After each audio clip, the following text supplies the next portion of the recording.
Hello everyone, Nicholas Thayer here with you again, another Ableton tutorial. Many thanks to my Patreon subscribers, and of course this patch will be available for download on my Patreon site as soon as this is uploaded. What we're going to be looking at here today is one part of this beat that you hear in the background. We're going to be just looking at this part, creating some generative gestures that add sort of texture and layer to a beat.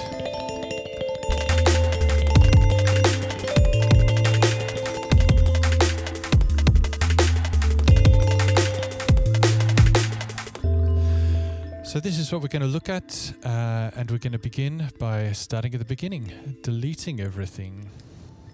Okay, so what I have here to begin with is some gestures that I've recorded on a kalimba. They sound a bit like this. It's a kalimba that's in sort of an E minor pentatonic. And I've recorded a bunch of different gestures on here, and we're going to use those to create a kind of generative backing, as you heard in that beat just then. So the way we're going to do that, first thing I'm going to do is put all of that into a drum rack, actually. So let's come back here. Let's put all of that into a drum rack to begin with. Now we're going to put a simpler into the drum rack. And now we're going to put that into the simpler. Yes, exactly. And now we're just going to create a situation where we have one beat every 2 bars, and it's going to create a piece of MIDI information. So at the moment that sounds like this. Hey, that sounds fun. Okay, so now we're going to use Ableton's, expression control. And we're going to bring that in, and we're going to use the note length plugin here. And we're just going to randomize how long each MIDI piece of information is. And we want the minimum to be a bit longer. There we go. And there you hear each time now it's sort of a random length, and we're going to again constrain it so it stops at the end of this piece. We want the release to be a little bit longer so that even when the MIDI note plays, the audio itself sort of fades out a little bit. Yeah, that's quite nice for a beginning point. Okay, now, next thing we're going to do is add some information just at the end of this guy. So I'm going to use my gated verb, which was from a previous tutorial. We're going to bring that guy in here. And we're going to make sure that the verb is happening, and it's not quite happening, so we're going to...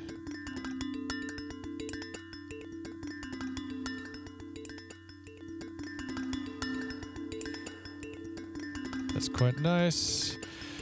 Maybe we want a little bit more cut off on the verb actually itself. And we're going to bring in an EQ onto this sound. We're going to have an EQ8. Let's put that off. Let's put that before the gated verb actually.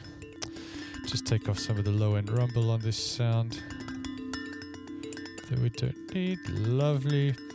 And we're going to use a utility as well.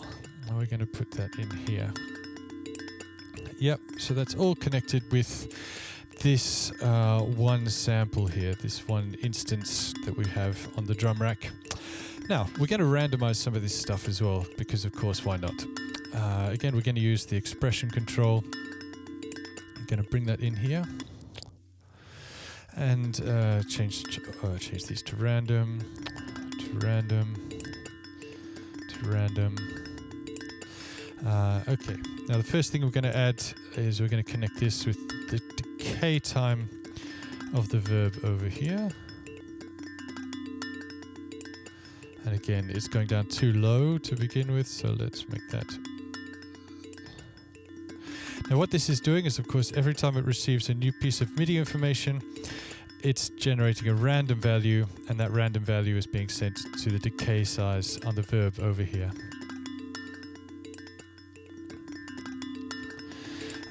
We're now going to also connect this to the start of the sample. So this means again that every time a MIDI note is generated, it's starting from a different point in the sample. And that's too late, so I wanted to maximum get. See here we're getting a sort of different gesture each time. It's starting at a different point. You know what? I'm gonna make it so it doesn't just start, but it also just fades in a little bit each time. There's a new, yeah, this is nice. We're also gonna connect this randomness to the filter frequency here. And again, we don't want it ever going down so low. But what this is going to do is each time a note is triggered, as you can hear, it's changing the frequency of the filter. So some of them sound more muted and some of them are going to sound a lot more open. And I'm going to use one more random, and I'm going to connect that to the panning on the utility that we used, so that each time a MIDI note is generated, it changes the position in the space of that sound. Now, I've got this sort of gesture thing sounding pretty nice right now. As you can see, we're only using the first one of these gestures, but what we want to do is use all of them. So I'm going to do some duplication now. Oh, before I do some duplication, I'm also going to turn off the velocity to volume. So I'm going to make that 0 because I don't want any velocity information controlling the volume of the sample. That's going to happen later on because I'm going to use velocity information to do some of the randomness. So in fact, let's also, it is nice to have a bit of random information happening with that. So let's use random on the aftertouch, or switch this one to random. And I want the maximum to be 50 and the minimum to be 30 on this. And I'm going to connect that with the gain here, with the output volume. So that each time, you know what, and we're going to put that before the verb as well. Yeah. So that, each time a sample is triggered, it is a slightly different volume. Now, we have some nice things happening here, and already it's sounding quite interesting.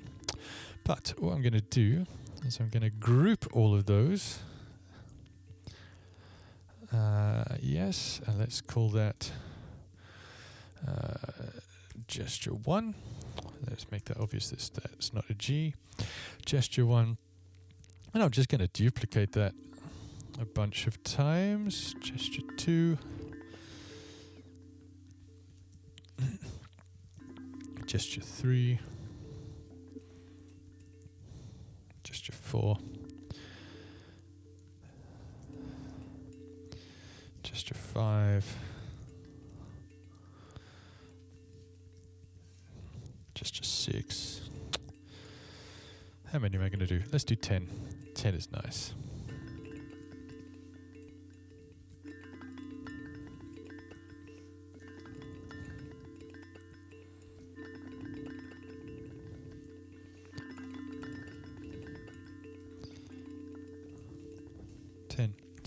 There we go.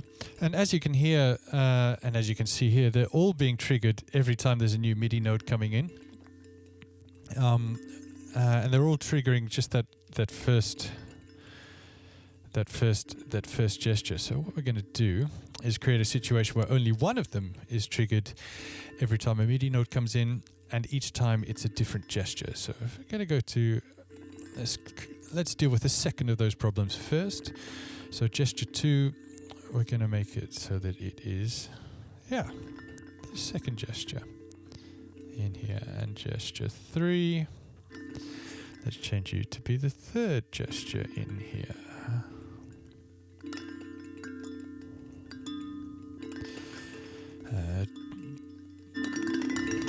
Gesture 4, you're going to be in here.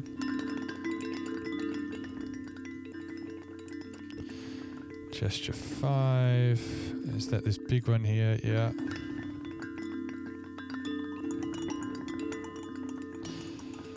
Gesture 6.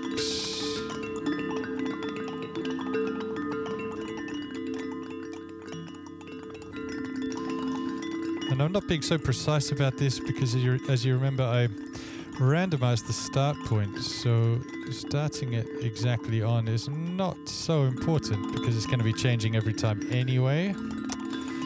Gesture 8. Now we're up to this one. Gesture 9. The last one. I'll tell you what, gesture 10, I'm going to take the first one, and I'm going to pitch it up an octave. That's nice. Gesture, I like this. Gesture 7, I'm going to pitch it up a fifth. Gesture 9, let's also pick, no, let's just pick another one. Gesture 5. Gesture 5, you can go up an octave as well. There we go. These are all nice. What happens if we go up 2 octaves? Or an octave and a fifth? Oh, this is really quite nice. Okay, now we have them all triggering every time. Don't want that. Only want one of them triggering every time. So we're going to use velocity information to do that. So I just hit the velocity tab on here. I select all of them, right-click, distribute ranges equally. And now you see that's lovely and split, but we're having a situation where we're only getting velocity 100 every time. Now, of course, easy way to sort that out. We just randomize the velocity in here. So I open up the velocity information. This gives me a range of 127 all the way over. And now you can see this little white bar. Each time a new gesture is made, it's switching around and it's giving us all of that randomness that we created using the length and the filters and then all the rest of those sorts of things.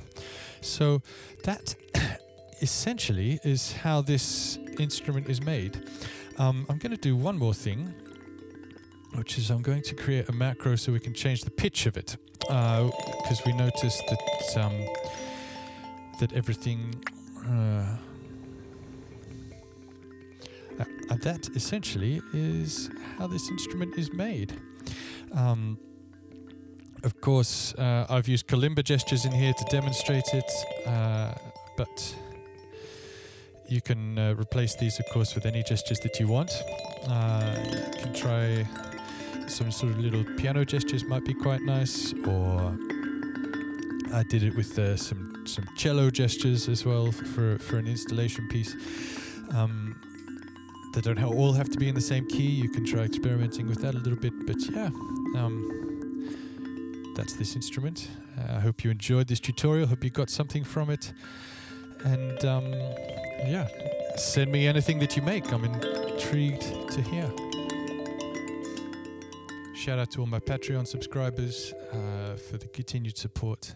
It means a lot.